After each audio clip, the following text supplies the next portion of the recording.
गांव में तो सब जगह अकाल की परिस्थिति हो गई है। लगता नहीं कि अब इस गांव में ज्यादा दिन रुकना उचित होगा। काम के लिए बाहर गांव तो जाना ही पड़ेगा। भूषण काम की तलाश में दूसरे गांव की ओर निकल पड़ता है। चलते चलते वह विजयपुर गांव में आ जाता है। वहां उसका रहने का कोई ठिकाना नहीं था और उसके पास कोई काम भी नहीं था।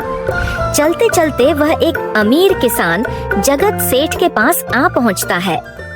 सेठ जी, मैं भूषण दूसरे गांव से आया हूँ। हमारे गांव में अकाल की परिस्थिति हो गई है। लोगों के खेत सूखे पड़े हैं। गांव में बूंद बूंद पानी के लिए लोग तरस रहे हैं। अगर मुझे आपके पास कुछ काम मिल जाएगा तो बहुत कृपा होगी बड़े भाई। अरे रे, लगता है तुम्हारी हालत बहुत खस्ता हो गई है।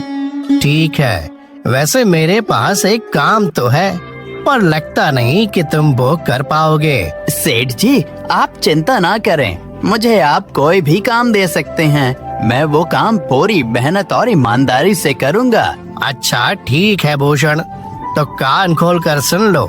मेरे पास 50 गायें और 50 भैंसे हैं। तुम्हें हर रोज उन जानवरों का गोबर निकालना होगा और रोज सुबह शाम उन्हें चारा पानी देना होगा।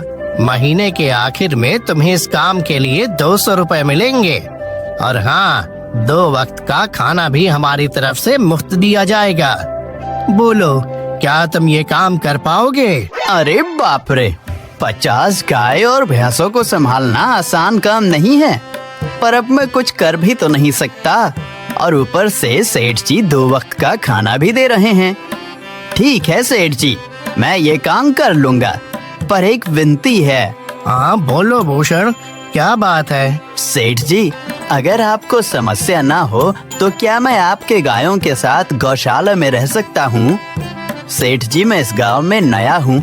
मेरा रहने का कोई ठिकाना नहीं है। जग्गा सेठ थोड़ी देर तक सोचता है और भूषण को ऊपर से नीचे तक देखने के बाद उससे कहता है, ठीक है भूषण, तुम गौशाला में रह सकते हो। जी धन्यवाद सेठ जी।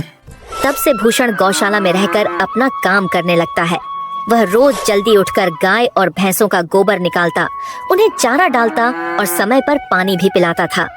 हर रोज भूषण अपना काम ईमानदारी और पूरी मेहनत से करता था। जगत सेठ को भी भूषण का काम बहुत पसंद आने लगा, क्योंकि वह अपना काम सफाई से करता था। एक दिन जगत सेठ भूषण को बुलाकर उससे बोलता है, भूषण, मुझे तुम्हारा काम बहुत पसंद आया है।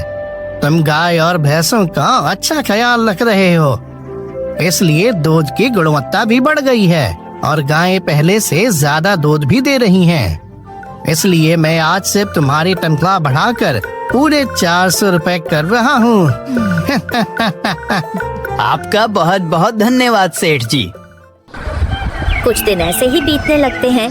भूषण जगत सेठ के पास बहुत मेहनत और ईमानदारी से काम करता है। धीरे धीरे भूषण के पास अच्छा खासा रुपया जमा हो जाता है, जिससे वह अपने लिए छोटा सा रहने लायक एक कुटिया बनवा लेता है।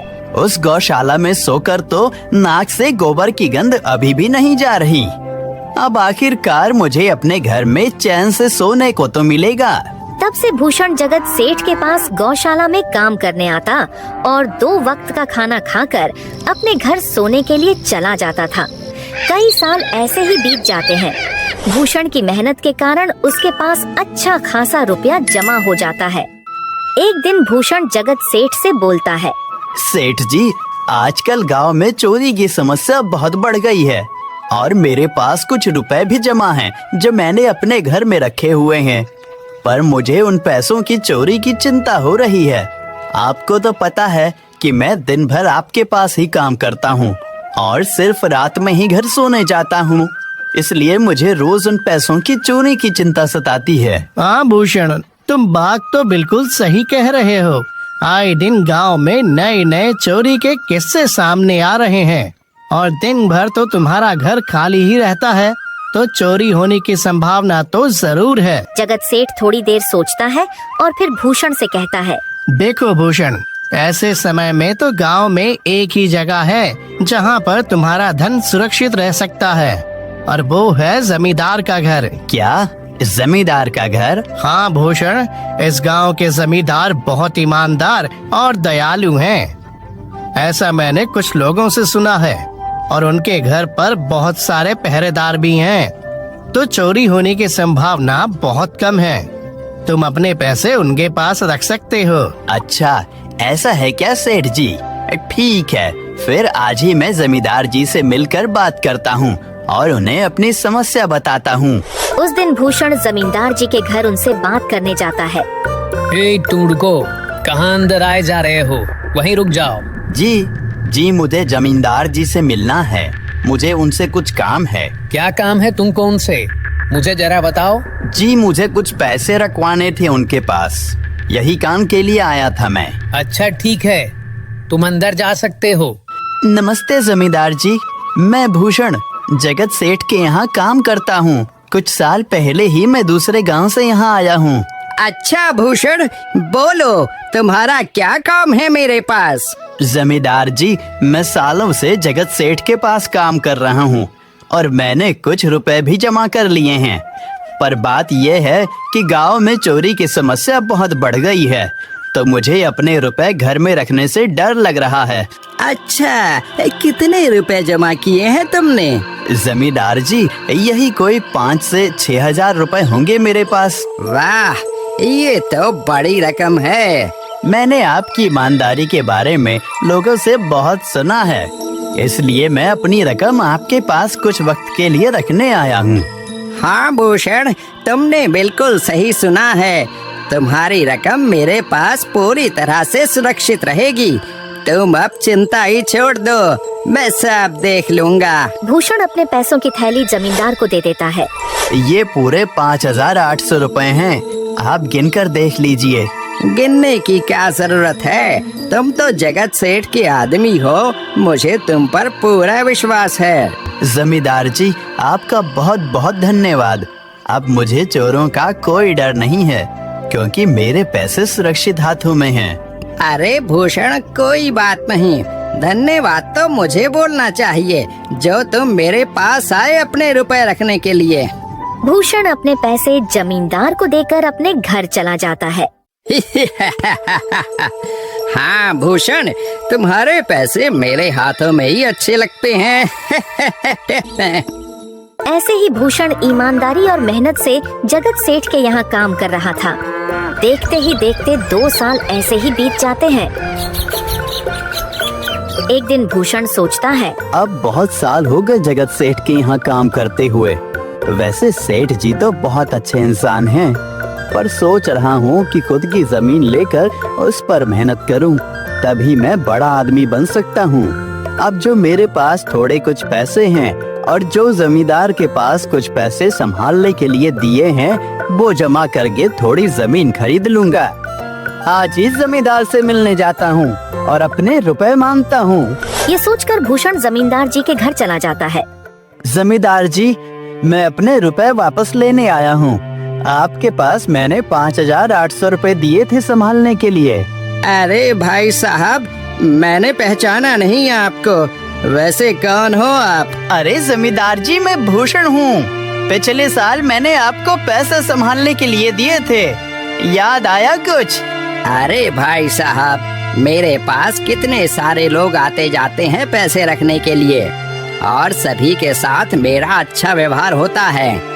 वैसे आपके पास कोई कागजात हैं क्या? क्योंकि मैं हर व्यक्ति से कागज पर ही व्यवहार करता हूँ। किसने कितने पैसे दिए, किसके कितने पैसे रखे हैं, सबका व्यवहार रहता है मेरे पास। जमींदार जी, ये आप क्या बात कर रहे हैं? आपकी ईमानदारी देखकर ही मैंने आपको पैसे दिए थे संभालने के लिए, और आप अब ऐसी बातें कर रहे हैं। कृपया करके मेरे पैसे मुझे वापस कीजिए। हाँ भूषण, मैं ईमानदारी से ही काम करता हूँ, इसलिए तो तुमसे मैं डॉक्यूमेंट्स मांग रहा हूँ। क्या तुम्हें पता नहीं, जब तुम किसी से पैसों का व्यवहार करते हो तो तुम्हें स्टाम्प पेपर पर लिख कर देना पड़ता है। तुम किसी से भी पूछ सकते हो। नहीं जमींदार जी, मैं आपके पैर पड़ता हूँ, कृपया करके मेरे रुपए मुझे दे दीजिए। बड़ी मेहनत से मैंने वो पैसे जमा किए थे, मुझ पर ऐसा अन्याय ना करें। अरे क्या ये झूठ मूठ का रोना धोना लगाया है? लगता है तुम ढोंगी हो और मेरी ईमानदारी और भोलेपन का फायदा उठाकर मुझसे ये रुपए लेने आए हो। रुक, तुझे अभी सबक सिखाता हूँ। जमींदार अपने आदमियों को बुलाकर भूषण की पिटाई करने को कहता है। इसे तब तक मारो जब तक ये बेहोश ना हो जाए। इस 2 कौड़ी के आदमी ने मेरी ईमानदारी पर सवाल उठाया है, इसे छोड़ना मत। जमींदार के आदमी भूषण को डंडे से खूब मारते हैं। फिर भूषण दुखी होकर अपने घर चला जाता है। भूषण के शरीर पर घाव के निशान स्पष्ट दिखाई दे रहे थे। 2 दिन से भूषण घाव के दर्द के कारण जगत सेठ के घर काम के लिए नहीं जा पाता है। इसलिए अगले दिन जगत सेठ भूषण के पास आ जाते हैं।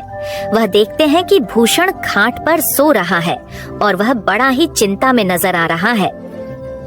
भूषण भाई, तुम 2 दिन काम पर नहीं आए, क्या हुआ भाई? तबीयत ठीक है ना तुम्हारी? कुछ समस्या है क्या? अरे सेठ जी, आप खुद यहाँ आए हो। आप खबर भिजवाते तो मैं खुद चला आता। अरे भूषण, कोई बात नहीं, तुम्हें देखकर लगता है तुम बीमार हो। क्या हुआ है तुम्हें? जगत सेठ, क्या बताऊं, जिस जमींदार के पास पिछले साल मैंने अपने पैसे संभालने को दिए थे, वो आज मुझे पैसे वापस नहीं करना चाहता।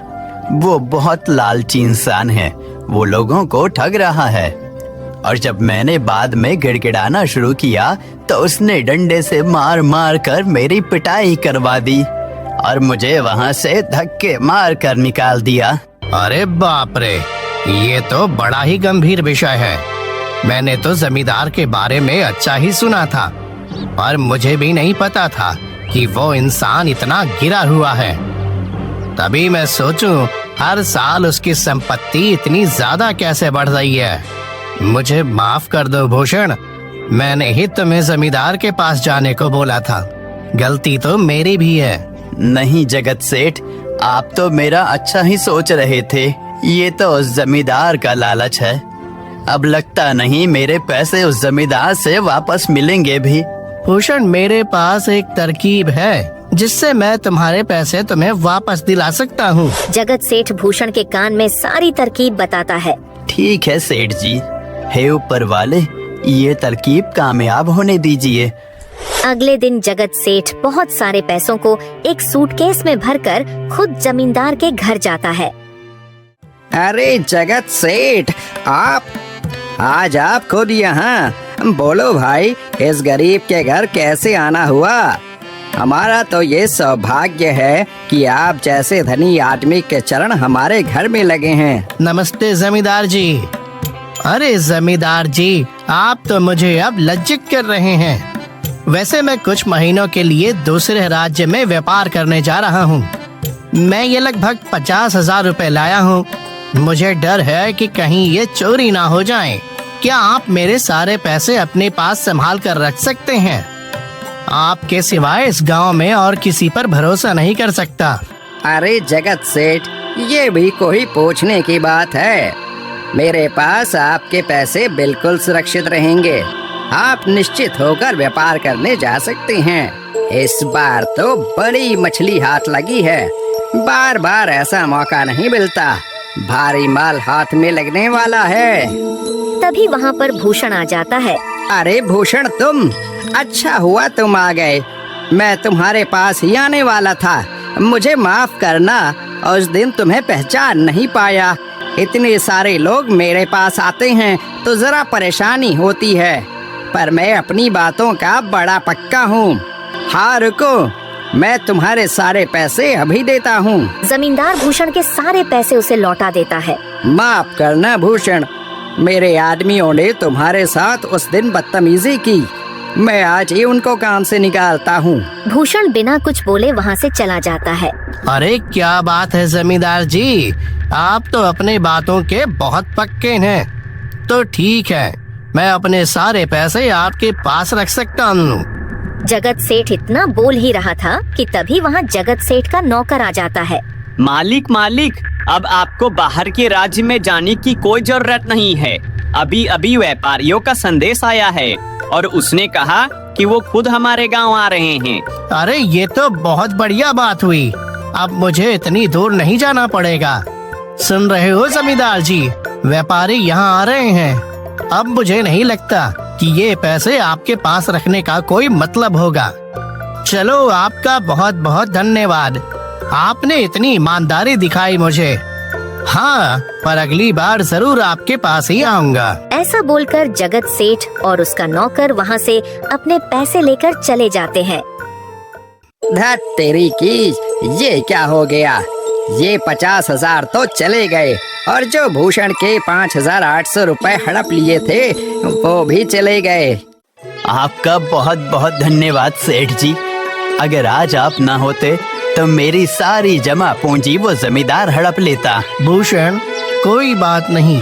जो व्यक्ति मेहनत और ईमानदारी से कमाता है, ऊपर वाले उसका कभी बुरा नहीं होने देते, और जो हराम की कमाई का खाता है उसका कभी अच्छा नहीं होने देते।